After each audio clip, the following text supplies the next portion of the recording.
Welcome back to Scary Tales. If you're still with us, look, we appreciate you. I'm not in my normal attire. I finally got some time off work to sit down and do another one of these. Sorry it's been a week, but I just want to let you guys know I got a good story for you today. Imagine this, okay? You live in a quiet tropical village in El Salvador, where life is normally peaceful and slow. The locals all know each other. There's rarely any trouble.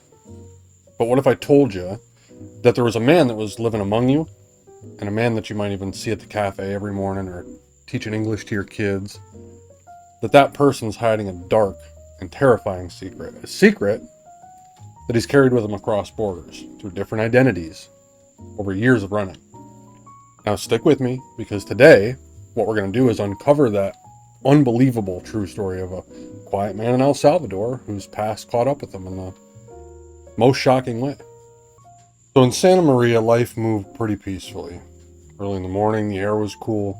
You could hear the faint sounds of roosters crowing. And as the sun rose, children would play in the streets while their parents gathered in the town square to kind of just get together, sip coffee, chat. You had palm trees swaying in the warm breeze, and the smell of freshly baked bread drifted through the streets. And among these familiar faces, there was one man, despite being a foreigner, he fit in like he'd been there his whole life, and they called him John. Now, John had been living in Santa Maria for about 5 years at this point, and most people said that he was well liked. He wasn't flashy, he didn't have much in terms of possessions, but what he did have, he seemed to be content with in his simple life. He spent most of his mornings kind of just teaching English at a small school just outside of the village, and he was patient with the children. He was always smiling and encouraging them to practice. And in the afternoons, he would sit at a cafe in town square, and he'd just kind of sit there and quietly read a book or write in a small journal. And he wasn't the most social person, but he wasn't unfriendly. No one ever said that. People would greet him. He'd always offer a polite nod or a soft smile. But to the villagers, John was just a quiet man who'd found peace in their little corner of the world. No one knew where he came from, and no one asked. They didn't care. He was John. He was part of their community, and to them, that was enough.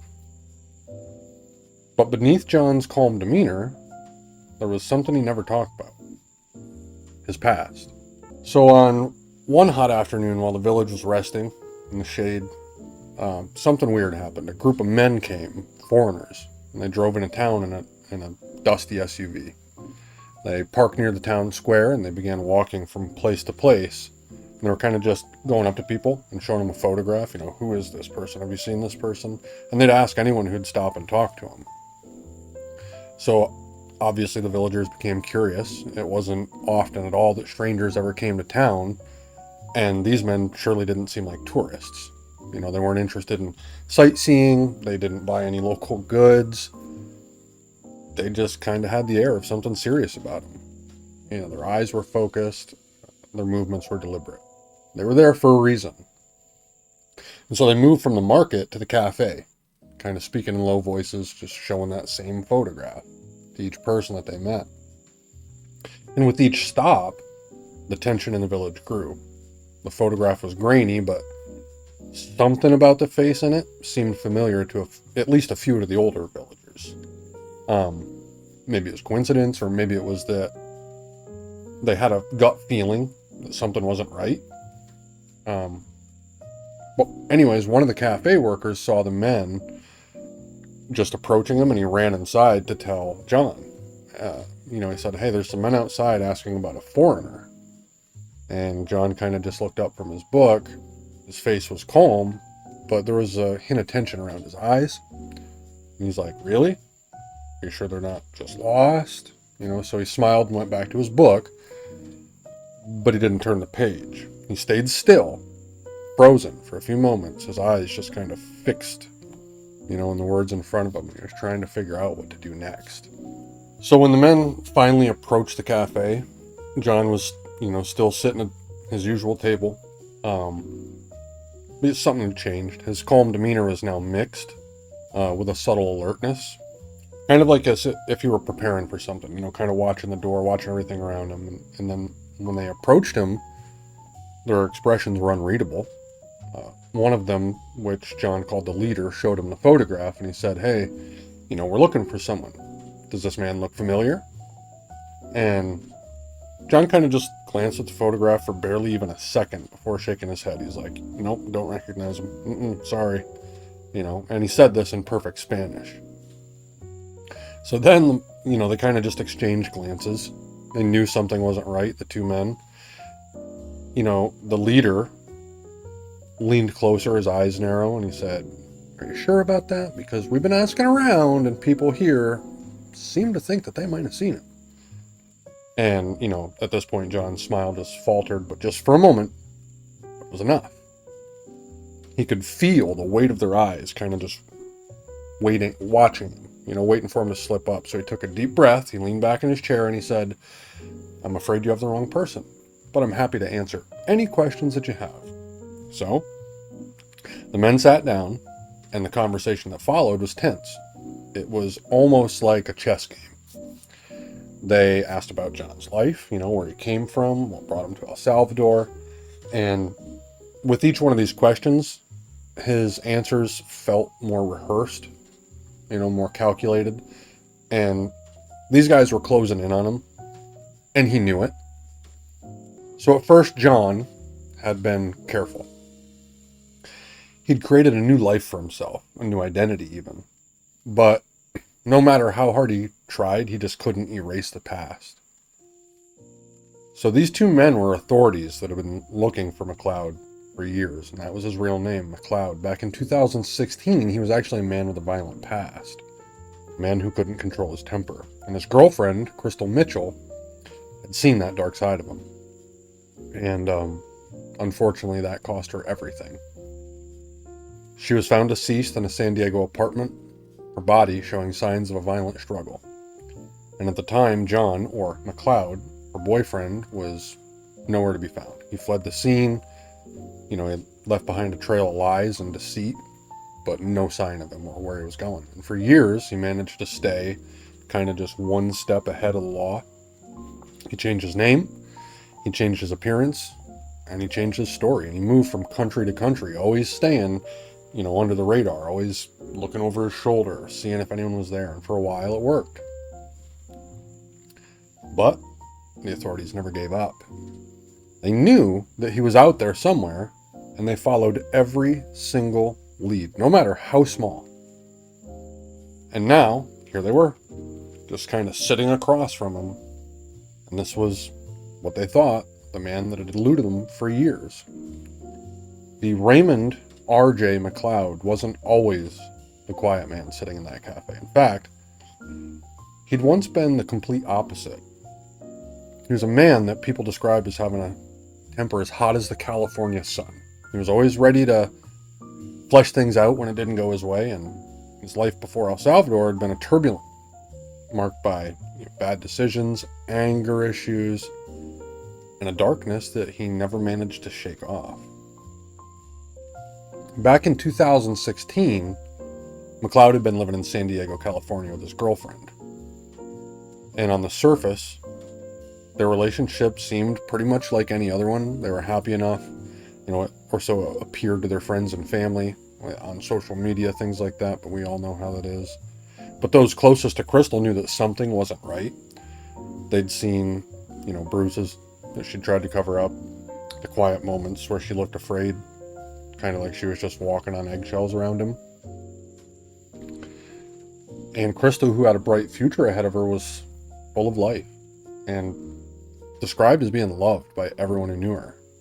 She had a contagious laugh, kind heart. She had dreams of building a stable life and family. But McLeod, with his violent tendencies, controlled her every move. The signs were all there. But Krystal, like so many other victims of domestic abuse, was in a cycle of fear and manipulation. Now, the night of the murder had started like any other. The couple had gone out to a local bar with friends.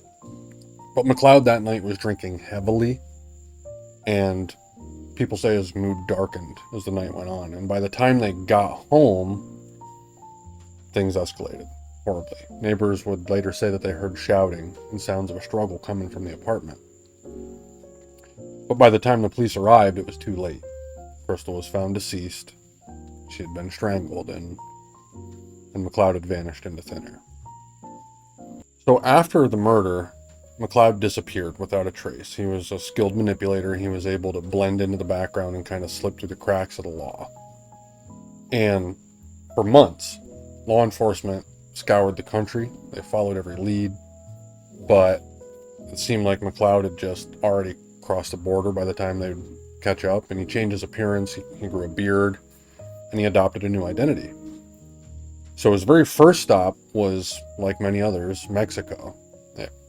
Everyone knows it's not really hard to disappear there. Countless people do every year. But McLeod wasn't just a man running from his past. He was a man trying to erase it entirely. So he stayed in Mexico for a while. He kind of just worked odd jobs, kept his head down, and avoided any attention whatsoever. But deep down, he knew it was only a matter of time, really, before the authorities caught up with him. So he would move again. And this time he just went further south. He went to South America. And to him, El Salvador was the perfect hiding spot. The country's small villages are super far removed from the eyes of any law enforcement or agency in it. And it was easy for a foreigner to blend in. A lot of foreigners, expats go there. He even forged documents, created a new identity for himself as John, the friendly English teacher, And for years, he lived quietly in that small village, believing that he'd actually successfully outrun his past. But no matter how far he ran, the guilt of what he had done weighed heavily on him.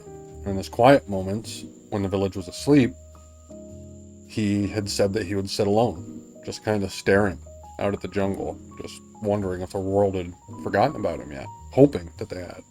And he'd managed to fool the villagers, the local authorities, and even, honestly, himself at this point. But somewhere, he knew that Krystal's family would never, ever stop searching for justice. So the investigation into Raymond McLeod's disappearance was one of the most complex manhunts in recent history.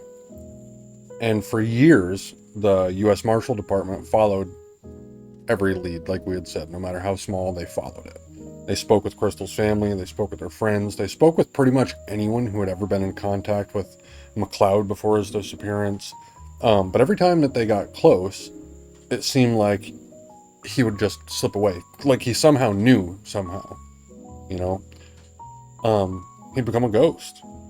He was just this shadow, that moved place to place, and he never stayed long enough to be noticed by anyone. He used fake IDs, paid for everything in cash, and he completely avoided technology altogether. Because he knew that one slip up could lead to his capture, so he stayed off the grid as much as possible, which is extremely hard to do today. But while he was careful, he wasn't perfect, because over the years, very small clues began to surface. See, a former colleague from his time in Mexico, he recognized him from a wanted poster, and a tip came in from someone who'd seen him at a bus station in Guatemala. And each time, law enforcement got just a little bit closer. And with every new lead, the net around him kind of just tightened. And by the time that he had settled in El Salvador, the Marshals had already compiled a massive file on him, a thick file, and they knew his patterns and his habits, and they also knew his weaknesses. They knew that it was only a matter of time before he slipped up again. And this time when he slipped up, they had him. And it wasn't until a local informant in El Salvador recognized him that the pieces finally began to fall into place for the authorities. The informant had seen his face on a news report years earlier, but something about this, quiet English teacher, it didn't sit right with this guy. So he contacted local authorities, who then reached out to the Marshals. And at this point, this is kind of what kickstarted it. This is what made it just full force back on. So when the authorities arrived in El Salvador, they knew that they had to move extremely carefully, because this guy was, anytime that they seemed to get close, and they didn't want him to slip away again. They'd been tracking him for literally years at this point, and this was their best chance to bring him to justice. They knew it. Everything had to be perfect. So the Marshals, along with law enforcement, set up surveillance all around this village, and they just watched his every single move. They observed him as he went about his daily routine. They watched him as he taught English class in the mornings. They watched him as he sat in the cafe in the afternoons. And they watched him return to his small house in the evenings. And to the villagers, he was still just John, the quiet teacher, but to the authorities, he was that man with that dark secret that he'd been running for all these years. The moment of arrest was swift. It was calculated. He was sitting in the cafe, sipping his coffee. And it cut to where we started. They approached him from all sides. They gave him no chance of escape. And at first, he didn't react. He simply stared at him, his face expressionless. Kind of as if he'd been expecting it for years at this point, and I'm sure he was. And they said, Raymond McLeod, you are under the arrest for the murder of Krystal Mitchell. And for a split second, there was silence. Then McLeod smiled. An eerie, hollow smile, and he just simply said, I knew this day would come eventually. And the villagers watched in shock as McLeod was handcuffed and led away. They couldn't believe that the man that they'd known for all these years was the man who was responsible for this, the man that had taught their children, lived among them. He was a fugitive for something nightmarish. Now, obviously, news of McLeod's arrest spread quickly through the village. The quiet, peaceful town of Santa Maria was now the center of an international manhunt at this point. And a lot of them were struggling to make sense of it. They thought, how could this man that we trusted, this man that we welcomed into our community, brought around our children, how could he be capable of such violence? And for many, they felt it as a form of betrayal. Obviously, they'd shared their lives with him. They never suspected that he was hiding something so terrible.